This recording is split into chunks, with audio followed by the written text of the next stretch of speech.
కాపు ఉద్యమ నేత మాజీ మంత్రివర్యులు ముద్రగడ పద్మనాభం యొక్క సంస్మరణ సభ అయితే పిఠాపురం నియోజకవర్గంలో ఈ రోజైతే నిర్వహించారు. అలాగే పలువురైతే ఆయనకైతే సంతాపం తెలియజేసినటువంటి పరిస్థితి ఉంది. ఆయన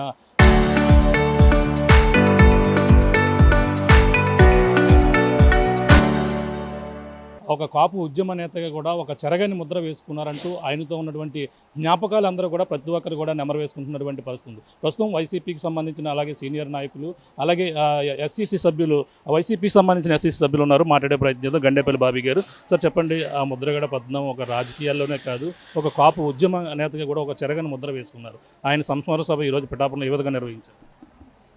ఈరోజు పిఠాపురం నియోజకవర్గానికి సంబంధించి పిఠాపురంలో మా వైఎస్ఆర్సీపీ ఇన్ఛార్జ్ వంగా గీతా విశ్వనాథ్ గారి ఆధ్వర్యంలో ఇటీవల మరణించిన మహానేత ముద్రగడ పద్మనాభం గారి సంస్మరణ సభ నిర్వహించడం జరిగింది. ఈ సభలో పార్టీ కేడర్తో పాటు ఆయన అభిమానులు అందరూ పాల్గొని ఆయన అకాల మరణానికి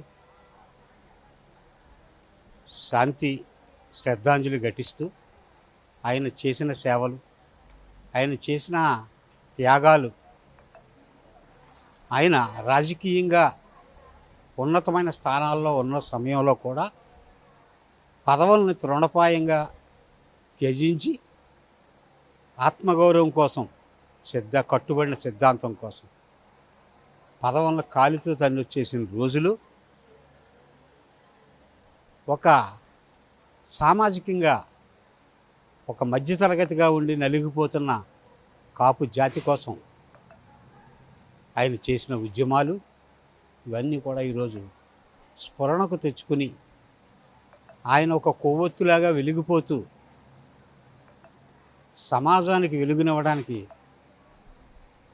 ఆయన జీవితాన్ని, ఆయన రాజకీయ జీవితాన్ని పణంగా పెట్టి నిజానికి ఆయన కాపు ఉద్యమాన్ని భుజానికి ఎత్తుకుపోయి ఉంటే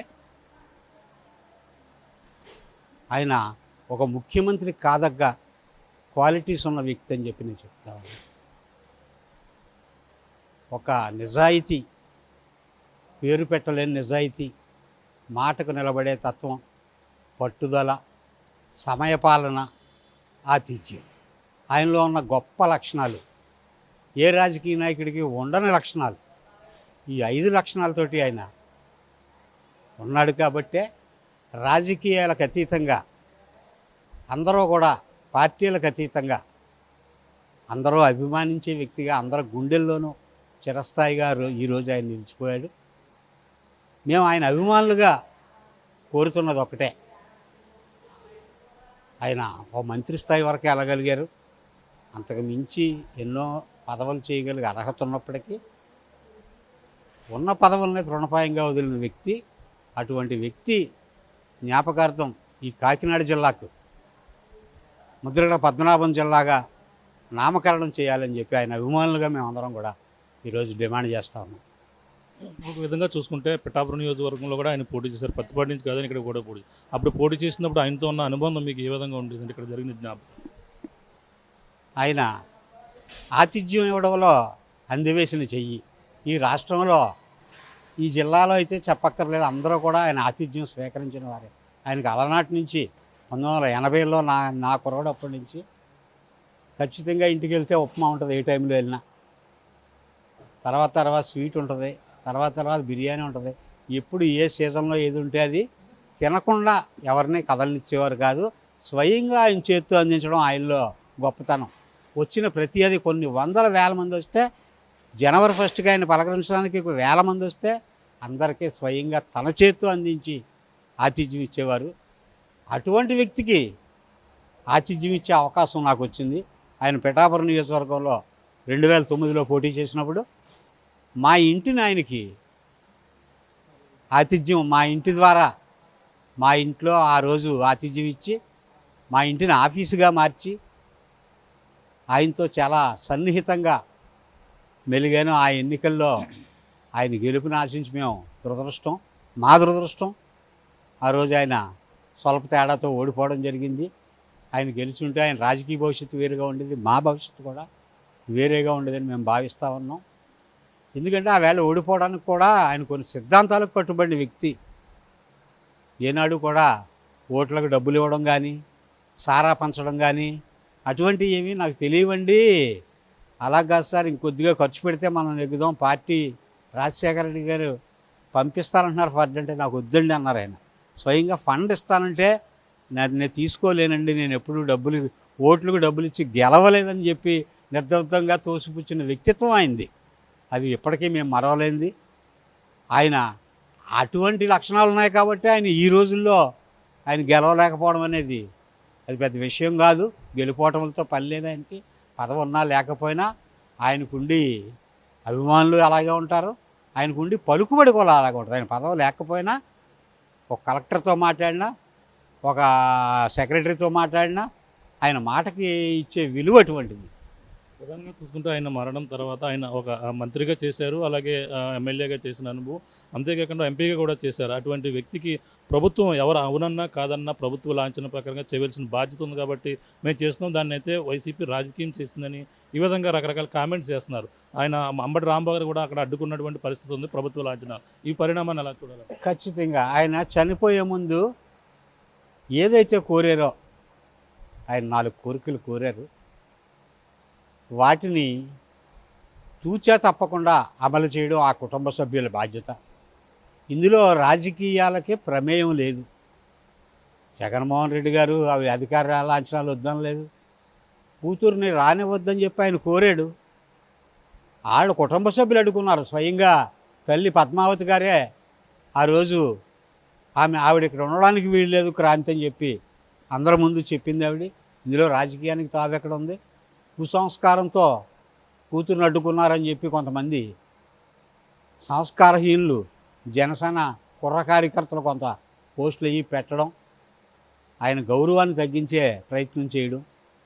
కానీ నిజంగా ఆయన కోరికలు తీర్చడం ఆఖరిని ఆయన చనిపోయే ముందు.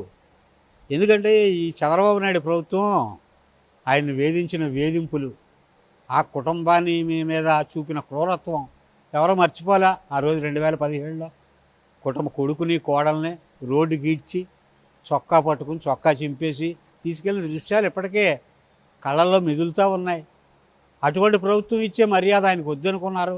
ఆ గౌరవాన్ని ఆయన స్వీకరించడం ఇష్టం లేక ముందుగానే ఊహించి నాకు ప్రభుత్వ లాంఛనాలు వద్దు అని చెప్పి ఆయన చెప్పడం జరిగింది. కాబట్టి ఆ రోజు అంబటి రాంబాబు ఆయన వద్దు, కుటుంబ సభ్యులు వద్దు అని ఆ రోజు ఉదయమే చెప్పినప్పటికీ మళ్ళీ కావాలని అమలు జరపాలని చెప్పి చూడడం అనేది అది తప్పు కదా. అది ఎంత అన్యాయం. ఆ కుటుంబం వద్దని స్వయంగా చెప్పిందా?